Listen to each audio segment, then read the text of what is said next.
Coming up today on The Story. John went to a real estate agent and said, we want to buy a farm. And the real estate agent said, well, who's the we? And John said, well, God and I.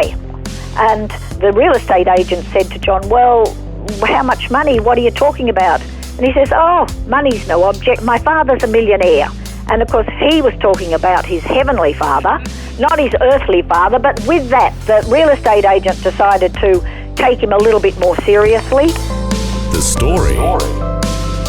G'day, I'm Jimmy Colefax. Welcome to The Story. Honi Reifler and her husband John are the founders of the Sherwood Christian Rehab Centre near Coffs Harbour. And over the years, they've seen many miracles of God at their centre. Both of them are excellent storytellers and have incredible stories to tell. So for the next few programs, sit back and relax. Enjoy some of the awesome adventures that Honi and John have experienced. Today is Honi's turn, and she'll share a bit of her own story, as well as how their drug rehab centre miraculously got started. That's all coming up today as Honi has a chat with Eric Scatterbo. Honi Reifler, welcome to the program. Thank you very much. It's lovely to be able to speak to you.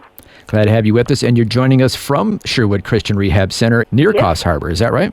That's correct. Well, thank you for joining us today to tell the story of how this all came about. Where did it all begin? Well, I suppose it all began in eternity. It was God's plan for our lives. Yes, well, that's going way back.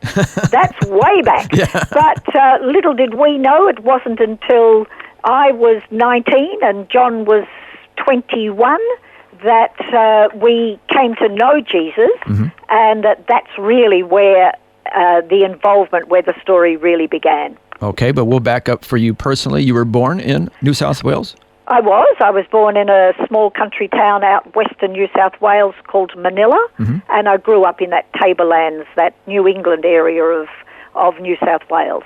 And your husband, John, where was he born? He was born in Switzerland, and he came out to Australia as a migrant when he was 21.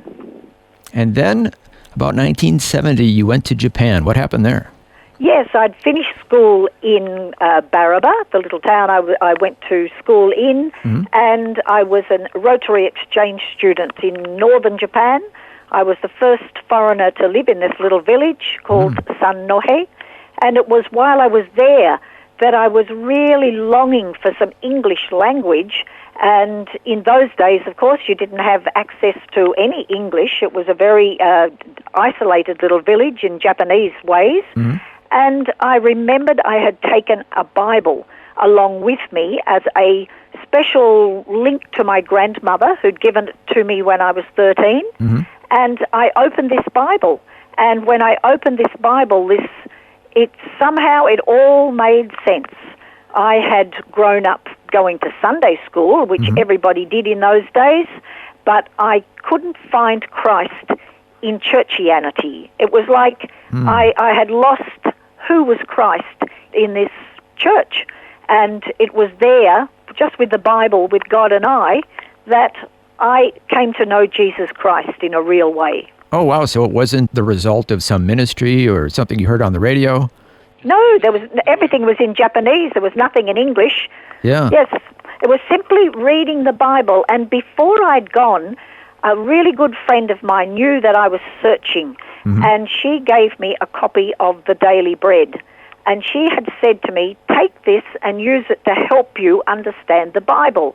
And she said, but before you do what it says each day, do what it says in the front. And I looked in the front, and there it said, before you begin your devotion, pray and ask God that he will open your eyes, that you will see great things from his word. Now, I didn't even know if there was a God, but I knew there was some higher power that put this beautiful world in place, but I didn't know who it was, and I certainly didn't know how whoever it was had put it in place, had revealed himself to mankind. And when I prayed, I didn't even know who I was praying to, but I prayed, open my eyes that I might see great things from your word. And I found Jesus when I opened that Bible. Wow, in a room by yourself in Japan? Yes, totally. Oh, wow. Totally, and I had no Christian fellowship for that whole year I was in Japan because I was in a very isolated little village, but it was God and I. Wow. And Yes. then you eventually returned to Australia? Yes, and then I came back to Australia, and while I had been away, my parents had moved from country New South Wales to Coffs Harbour, and they had started going to a church over here, the Coffs Harbour Methodist Church, and I went along with them on that Sunday morning, and I found a whole church full of people who had found this Jesus that I had found. But that night, I went along to an evening service, and that's where I met John. And within 3 days, he'd asked me to marry him. 3 days? Yes, 3 days. And I said, no. I said, God has already planned out my life, and I know what I'm to do. I'm to study occupational therapy, and then I'm to go onto the mission field. And he said, well, you're a Christian, aren't you? You can't say no. You have to pray about it first. So I was very flabbergasted, swept off my feet, whirlwind romance, and I realized this was the man that God had planned for me to marry. Oh, so you did pray about it. Oh, I did pray about it, but he came back the next day to ask for my answer. Wow, he really was pursuing you. He is a man on the move, yes. So how did it go so fast? I mean, tell us what happened. Well, then we had to get to know each other. Yeah, that would probably be a good thing, yeah. Yes, well, that's right. We married 6 months later, but before we married, I was nursing at the Coffs Harbour Hospital, and one night John picked me up at 10 o'clock to take me home to my parents' place, and he said, oh, before I take you home, we just have to go down to one of the local beaches. He said, I saw a car hidden in the bushes down near one of the beaches today when I was at work. He said, I couldn't get down to see this bloke, and I really felt God wanted me to go and speak to him. So he said, let's go. And I said, oh, no, I have an early shift tomorrow. I don't want to go. Take me home. He said, no, it won't take long. And, of course, love is blind. You learn that those sort of things aren't quite the truth as you progress in life.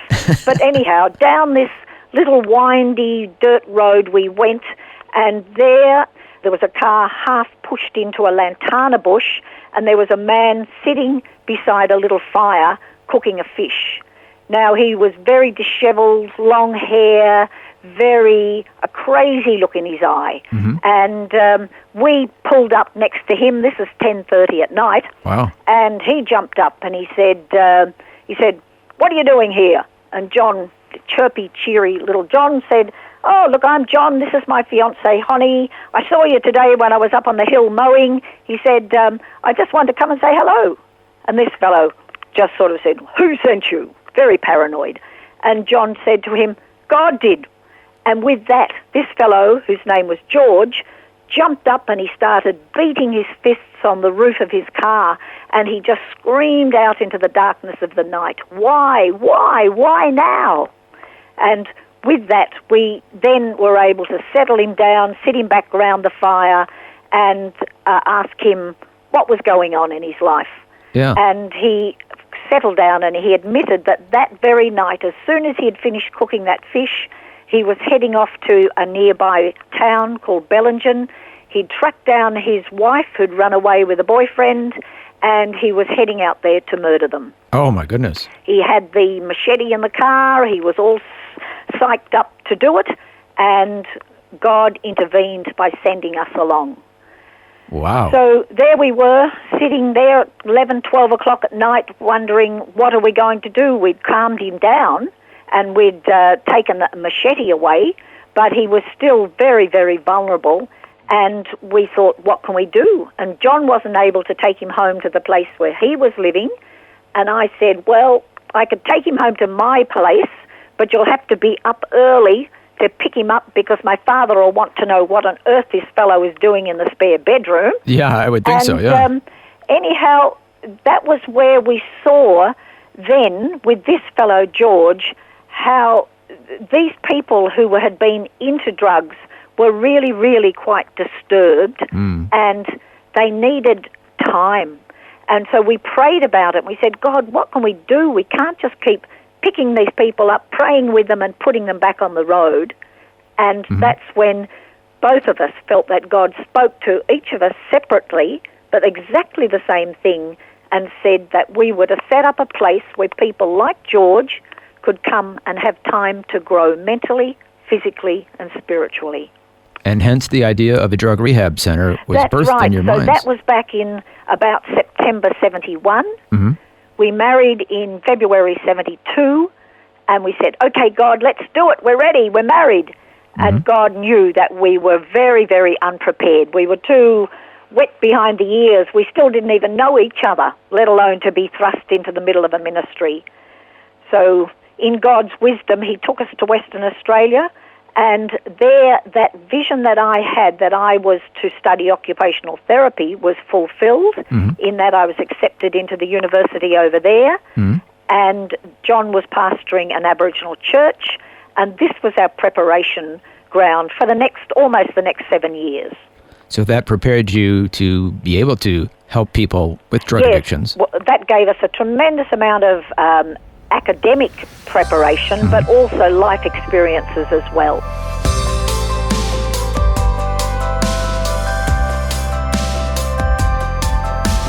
You're listening to The Story. Our guest today is Honi Reifler, who, along with her husband John, are the founders of the Sherwood Christian Rehab Centre near Coffs Harbour in New South Wales. Honi has written a book about the numerous miracles of God they've seen over the years at their centre called Countless. As we've been hearing, she has countless stories to tell. We'll hear more when we return.